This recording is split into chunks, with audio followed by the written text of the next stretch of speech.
তুলে ধরেছি। মৌলিকভাবে বৃষ্টি, আল্লাহ আসমান থেকে বৃষ্টি বর্ষণ বন্ধ হয়ে যায় কয়েকটি কারণে। এর মধ্যে সবচেয়ে গুরুত্বপূর্ণ যে বিষয়টি সেটি হচ্ছে যে পাপটি সবচেয়ে বড়, সেই পাপ যখন সমাজের মধ্যে বেশি ছড়িয়ে পড়ে তখন আল্লাহ তাআলার পক্ষ থেকে আসমান থেকে বৃষ্টি বর্ষণ বন্ধ হয়ে যায়। যত পাপ আছে সমস্ত পাপের মধ্যে সবচেয়ে বড় পাপ হচ্ছে শিরক। শিরক যখন কোনো সমাজের মধ্যে, কোনো রাষ্ট্রে, কোনো দেশে, কোনো জায়গায় যখন এটা বেশি চলে যায়, ব্যাপক হয়ে যায়, তখন আল্লাহ তাআলার পক্ষ থেকে রহমতের বৃষ্টি আসা বন্ধ হয়ে যায়।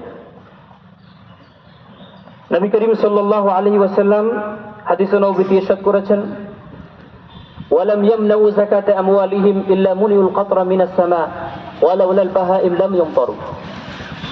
যে যখন মানুষেরা যাকাত দেওয়া বন্ধ করে দিবে, আজকে চিন্তা করেন আমরা এখানে যত নামাজি আজকে এখানে উপস্থিত হয়েছে, আমরা কি এই কথা বলতে পারবো যে আমরা একেবারে পই পই করে আল্লাহ যেভাবে ফরজ করেছেন, যত ব্যক্তি আমরা নামাজ পড়ি পই পই করে আমরা এইভাবে যাকাত দিই? নামাজ 5 ওয়াক্ত সালাত আদায়কারীর সংখ্যাই 20% হবে সর্বোচ্চ, তাও হবে না। আর এই যে 20% যারা আমরা সালাত আদায় করি, এর মধ্যে একেবারে পই পই করে সুন্দর করে যাকাত আদায় করে এরকম মানুষের সংখ্যা 5% হবে না। বাংলাদেশের সব মানুষ যাদের উপরে যাকাত ফরজ হয়েছে তারা যদি যাকাত দিত, কোন বিশ্বের, বহির্বিশ্বের নয়, কোন জায়গার কারো সহায়তা দরকার ছিল না। বাংলাদেশ তার দারিদ্র বিমোচনের জন্য, দরিদ্রতা বিমোচনের জন্য মাত্র 2 বছর যথেষ্ট ছিল। যে দেশে যাকাত খাওয়ার মতো লোক খুঁজে পাওয়া যেত না, যাদের উপরে যাকাত ফরজ হয়েছে তারা যদি যাকাত দিত। যদি কোন সম্প্রদায়ের মানুষেরা যাকাত দেওয়া বন্ধ করে, আল্লাহ তাআলার নবী বলেন আসমান থেকে বৃষ্টি বর্ষণ আল্লাহ বন্ধ করে দেন, একেবারে বন্ধ করে দিতেন। যদি চতুষ্পদ জানোয়ার না থাকতো তাহলে আল্লাহ একেবারে বন্ধ করে দিতেন। ওমর ইবনুল আব্দুল আজিজ রাহিমাহুল্লাহ তিনি উল্লেখ করেছেন, ইমাম মালিক তার মুয়াত্তাতে উল্লেখ করেছেন, ইন্নাল্লাহ লা ইউআযিবুল আম্মাহ বিআযাবিল খাসসা। ব্যক্তিগত অপরাধের কারণে আল্লাহ তাআলা সামগ্রিকভাবে আল্লাহ কখনো শাস্তি দেন না। ওয়ালাকিন ইযা উমিলাল মুনকারু জাহারান, তবে যদি কোন সমাজের, কোন সম্প্রদায়ের মানুষেরা প্রকাশ্যে কোনো পাপ করতে শুরু করে, একক পাপ নয়, সামগ্রিক কোনো পাপ যখন কোন সমাজের মধ্যে শুরু হয়, ইস্তাহাক্কুল উকুবা কুল্লাহুম, তখন ওই আযাব জ্ঞানী, গুণী, নামাজি, বেনামাজি সবাইকে গ্রাস করে। কুরআনে কারীম আল্লাহ তাআলা বলেছেন, ইত্তাকু ফিতনা লা তুসিবান্নাল্লাযীনা যালামু মিনকুম খাসসা। তোমরা ফিতনাকে, আল্লাহ তাআলার আযাবকে তোমরা ভয় করো। জেনে রাখো আল্লাহর আযাব যখন চলে আসবে তখন শুধুমাত্র ভালো মানুষদেরকে, খারাপ মানুষদেরকে এটা শুধুমাত্র আক্রমণ করবে এমন নয়, বরং ভালো খারাপ সবাইকে আক্রমণ করবে।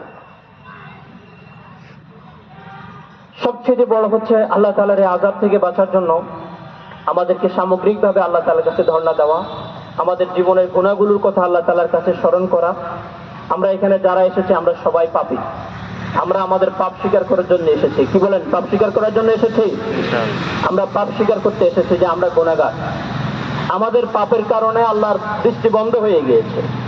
আমরা আমাদের কুল্লুকুম খাত্তাউন ওয়া খায়রুল খাত্তাইন আত-তাওয়াবুন, তোমরা সবাই পাপী। আর এই পাপীদের মধ্যে সবচেয়ে আল্লাহর কাছে প্রিয় হচ্ছে যারা পাপ করার পরে আল্লাহর কাছে তওবা করে, আল্লাহর কাছে স্বীকার করে। আল্লাহ নবী সাল্লাল্লাহু আলাইহি ওয়াসাল্লাম ইরশাদ করেন, ইমাম মুসলিম সহিহ মুসলিমে উল্লেখ করেন, লাউ লাম তুযনিবু লা যাহাবাল্লাহু বিকুম, তোমরা যদি গুনাহ একেবারে বন্ধ করে দিতে, কারণ আমরা সবাই গুনাহগার, লাউ লাম তুযনিবু লা যাহাবাল্লাহু বিকুম, আল্লাহ তোমাদেরকে ধ্বংস করে দিতেন। ওয়ালা জাআ বিকাওমিন ইউযনিবুন ওয়া ইস্তাগফিরুন আল্লাহ তাআলা ফায়াগফির লাহুম, আল্লাহ এমন এক গোষ্ঠীকে, এমন এক জাতিকে প্রেরণ করতেন যারা গুনাহ করার সাথে সাথে তওবা করত। অর্থাৎ আমরা যারা গুনাহ করতে করতে ক্লান্ত হয়ে গিয়েছি, আমরা যারা গুনাহ করতে করতে হতাশ হয়ে গিয়েছি, হতাশ যেন না হই এজন্য আল্লাহ নবী সাল্লাল্লাহু আলাইহি ওয়াসাল্লাম আমাদেরকে বাণী শুনিয়েছেন। আমরা আল্লাহ তাআলার কাছে এখন একেবারে কায় মনোবাক্য, প্রত্যেকে নিজের জীবনের এক একটা করে যতগুলো গুনাহ স্মরণ করা যায়, কারণ আমরা এমন যে আমরা গুনাহ করতে করতে ক্লান্ত হয়েছি, নিজের জীবনের গুনাহ নিজের স্মরণ নেই, এত বেশি গুনাহ হয়ে গিয়েছে। আমরা আমাদের জীবনের গুনাহগুলোর কথা স্মরণ করব, স্মরণ করে আল্লাহ তাআলার কাছে তওবা করব। আল্লাহ যেন আমাদের তওবাকে কবুল করেন। আর একটি কথা মনে রাখতে হবে যে আমরা দোয়া করছি, বৃষ্টি আসা না আসা এটি সম্পূর্ণ নির্ভর করে কার উপরে? আল্লাহ। সবাই বলেন কার উপরে?